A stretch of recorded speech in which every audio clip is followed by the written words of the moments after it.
Bien-aimés frères et sœurs, vous connaîtrez la vérité et la vérité vous affranchira. Ça, c'est pas moi qui le dis, c'est la Bible qui le dit. Mais moi, je vous dis mieux. Vous connaîtrez la vérité historique, notamment celle de vos ancêtres kémites, et vous aurez une vision globale de ce que c'est que la vraie souveraineté politique. J'ajoute, vous reviendrez à la spiritualité africaine ancestrale et vous comprendrez les enjeux de l'indépendance économique. Et pour terminer, vous accepterez votre identité culturelle kémite et vous obtiendrez deux choses. La première, c'est la paix. La seconde, c'est le développement, à une condition. L'unité de toute l'Afrique noire, l'unité de tous les Noirs du monde entier. Otep à tous, bienvenue sur la chaîne des panafricanistes par essence, par conviction et par excellence. Celle des citoyens kémites par nécessité et obligation de combat. Nous sommes une chaîne qui n'est guidée que par nos ancêtres et rien que par les ancêtres qui appartiennent à l'égrégore du monde noir. Par conséquent, nous ne croyons en aucun Dieu venu de l'étranger. Toutefois, cette vidéo n'est aucunement destinée à inciter à la haine ou à la violence, car nous menons un combat qui est d'abord et avant tout spirituel, intellectuel et démocratique. Ensuite, il est politique, géopolitique et géostratégique contre l'impérialisme, le colonialisme, le néocolonialisme et l'endocolonat, qui sont tous qualifiés de crimes contre l'humanité. Nous menons ce combat sur la base du principe fondamental que nous avons hérité de nos ancêtres kémites, qui est celui de la Mahat, c'est-à-dire solidarité, vérité et justice. Vous êtes donc en droit de connaître la vérité, et nous avons l'obligation de vous dire la vérité, rien que la vérité, afin que justice soit rendue au continent africain. Et ça, c'est notre modeste contribution dans cette noble lutte en faveur de la souveraineté, la dignité, la solidarité et l'unité africaine. C'est exactement ça, ce qu'on appelle le panafricanisme. Bien-aimés frères et sœurs, je persiste et je signe. Le président Tshisekedi est un mondialiste. Ce président, vous allez le constater, il n'arrive pas à regarder son peuple en face. Il n'arrive pas à s'asseoir avec son peuple pour regarder ce qui se passe, pour comprendre qu'est-ce qui se passe. Parce qu'il a honte. Parce que ce qu'il est en train de faire, il sait qu'il est en train de faire le contraire de ce que veut le peuple congolais. Des dénonciations, dire génocide oublié ou quoi que ce soit, ça ne veut absolument rien dire.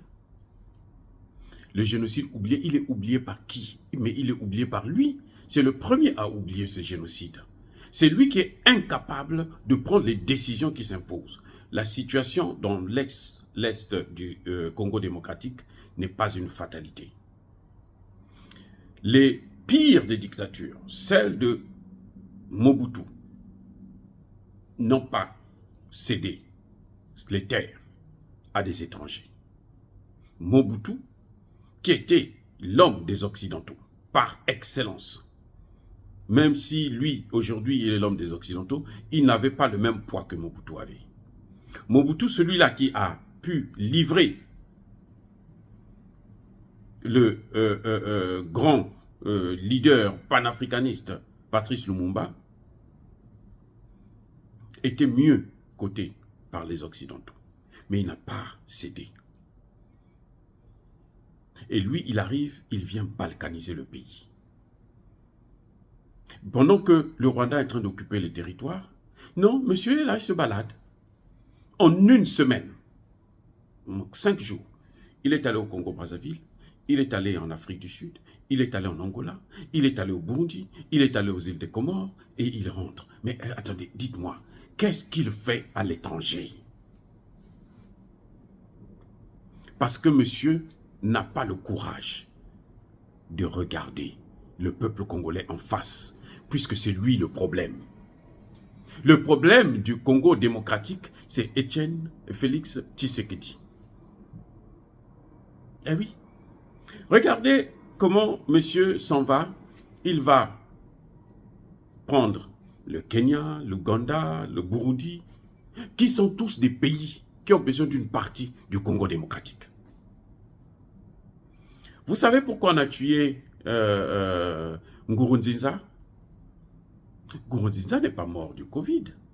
Nkurunziza a été assassiné parce qu'il ne voulait pas céder aux Occidentaux ce qu'ils demandaient, c'est-à-dire les matières premières du Burundi, mais aussi aider le Rwanda à occuper une bonne partie du Burundi, et plutôt du Congo.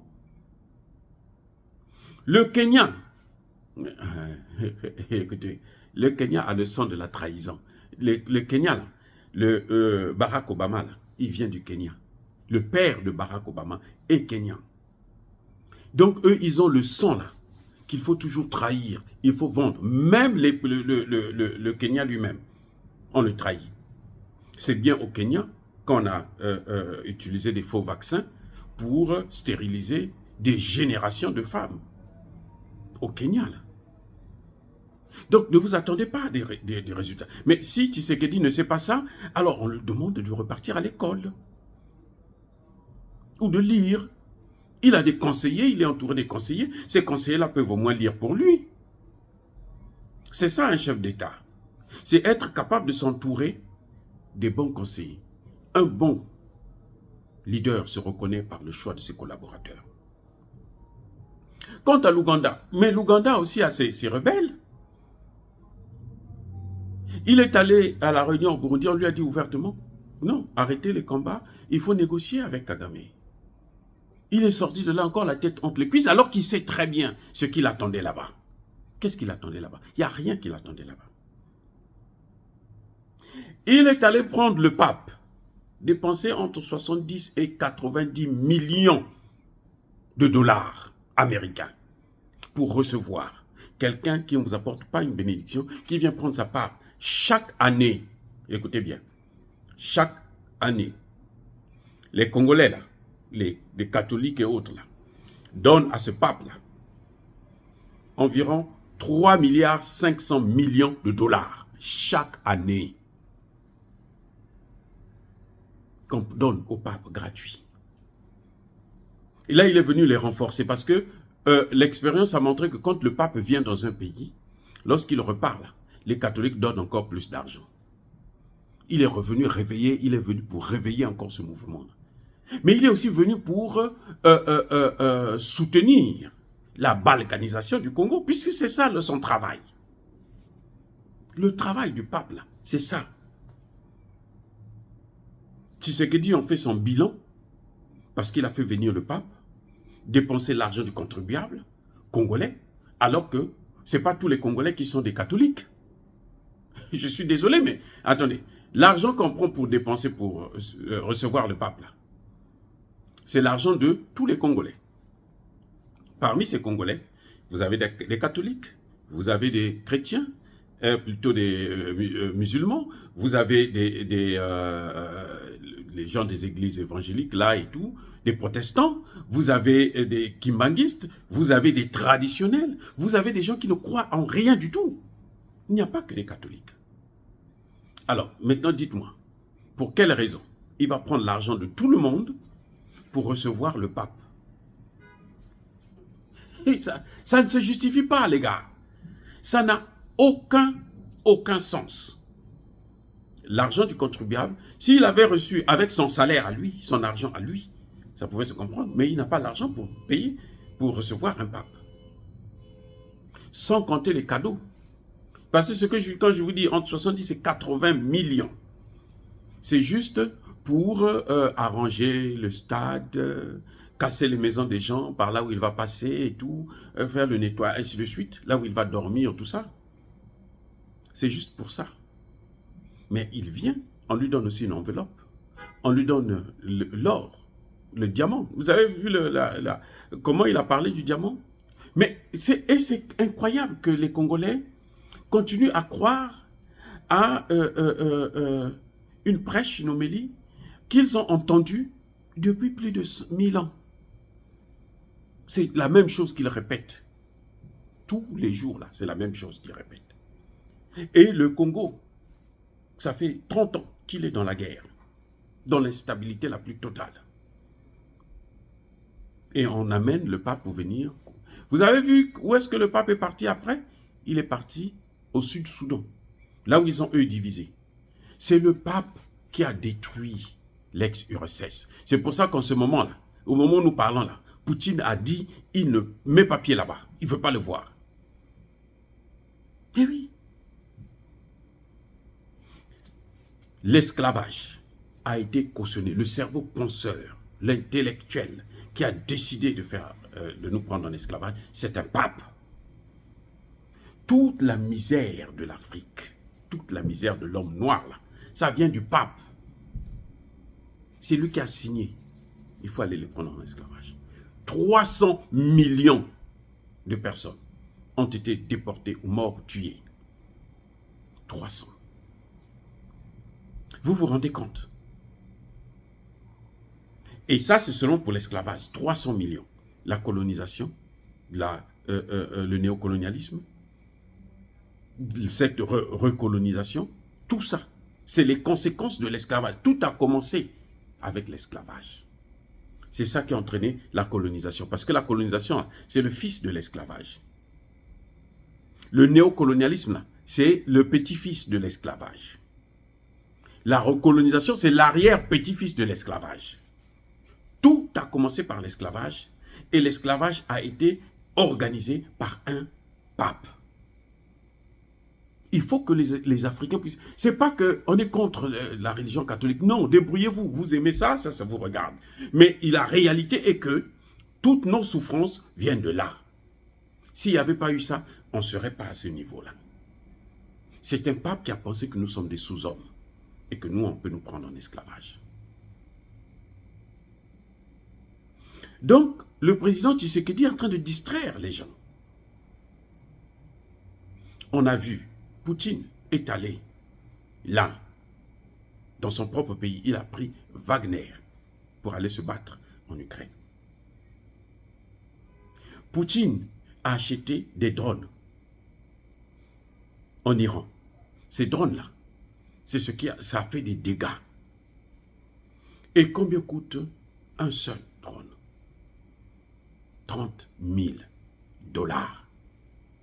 Donc, dans les 80 millions là, s'il prenait seulement 10 millions pour s'acheter des drones et des experts pour apprendre aux Congolais comment manier ça le plus rapidement possible, le problème de l'Est du Congo démocratique là, le problème des rebelles là, serait résolu. Ou en phase d'être résolu. Tshisekedi se balade seulement. Il se balade partout. Là, à côté de lui, à côté, la Centrafrique, là, le Centrafrique, le Centre, c'est pareil. Le Centrafrique, là, a réglé le problème des rebelles en 3 mois. Pourquoi Tshisekedi ne s'est jamais déplacé pour aller voir Touradéra pour dire, mais comment toi tu as fait? Comme ça, il parle en tête à tête, on lui dit, voici ce que tu es en train de faire. Ce que j'ai fait, fais ça et ceci, tu verras ce que ça va donner. Comment expliquer ça? Comment expliquer son échec? Lui préfère aller prendre des Kenyans. Les Kenyans viennent, quand ils occupent une ville, ils interdisent à l'armée congolaise de mettre les pieds. Exactement ce que faisait Barkhane au Mali.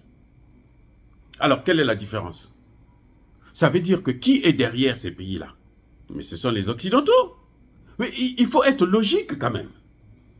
Ils peuvent avoir la même technique d'occupation, d'envahissement, et puis ne pas être en liaison. Ça n'a aucun sens. Barkhane et les autres là, c'est ce qu'ils faisaient au Mali. C'est ce qu'ils ont toujours fait au Mali. C'est ce qu'ils sont en train de faire actuellement, au moment où nous parlons là. C'est ce que les bases militaires étrangères, américaines, françaises, allemandes et autres, qui sont au Niger, ils font aux militaires nigériens. Ils contrôlent le sol. Ils disent, il y a des zones là, eux, les militaires du Niger ne peuvent pas y mettre pied. Avec la complicité de Bazoum. Donc, si Tshisekedi voulait régler ce problème-là, il sait ce qu'il faut faire. Regardez le jeune, son petit frère, sinon son fils, au Burkina Faso. En 3 mois, la situation est en train de changer. Et lui, il a passé 4 ans. Il fait que distraire jusqu'aujourd'hui. Vous savez pourquoi il ne s'assoit pas, il ne reste pas dans son pays? Parce qu'il ne veut pas regarder la souffrance de ce peuple. Vous allez remarquer que les chefs d'État qui reprennent les choses au sérieux sortent très rarement de leur pays. C'est le cas de Magufuli. Vous allez me dire que non, Assimi Goïta, il a Barkhane. Ok, il a plutôt Wagner. Magufuli, c'est ce qu'il a fait 5 ans. Il ne sortait pas n'importe comment. Quand il sortait, c'était en Afrique, surtout dans les pays occidentaux, il n'a pas mis pied dans un seul pays occidental en 5 ans. Assimi Goïta, c'est ce qu'il est en train de faire. Ibrahim Traoré, c'est ce qu'il est en train de faire. Touadéra, c'est pareil. Tu ne peux pas être président.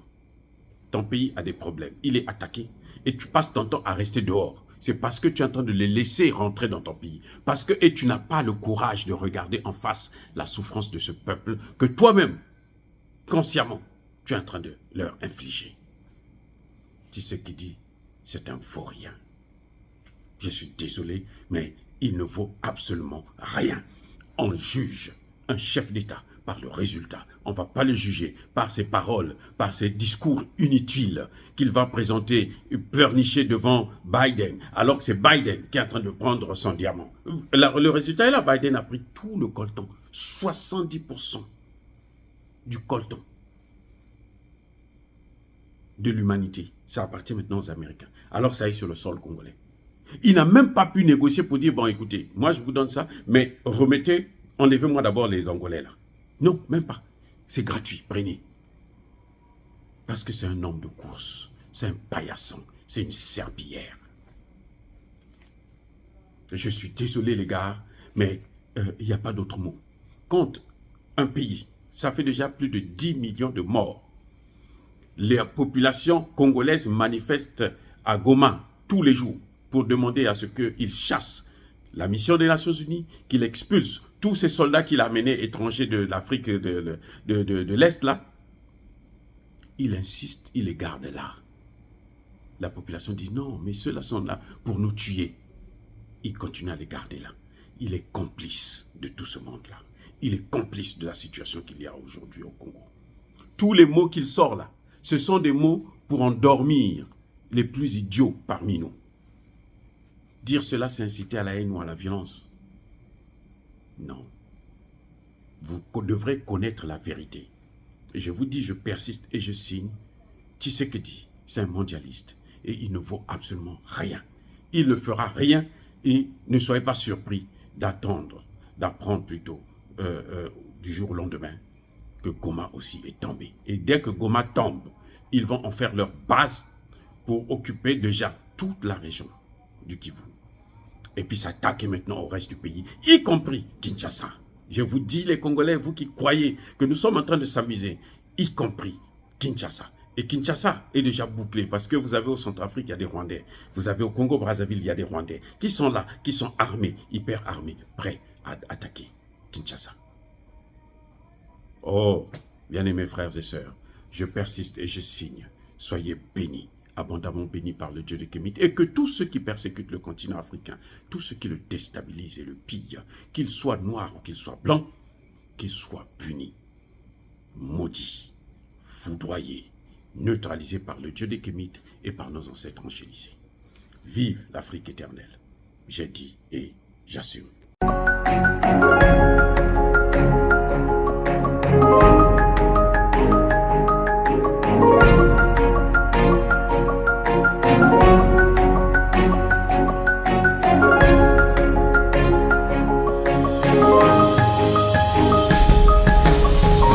Eux, ils marchent par la foi et non par la vue. Mais moi, je vous conseille vivement de marcher par la connaissance scientifique et historique, notamment celle de nos ancêtres kémites, par les 5 sens et par l'intelligence. À vous, à Pierre.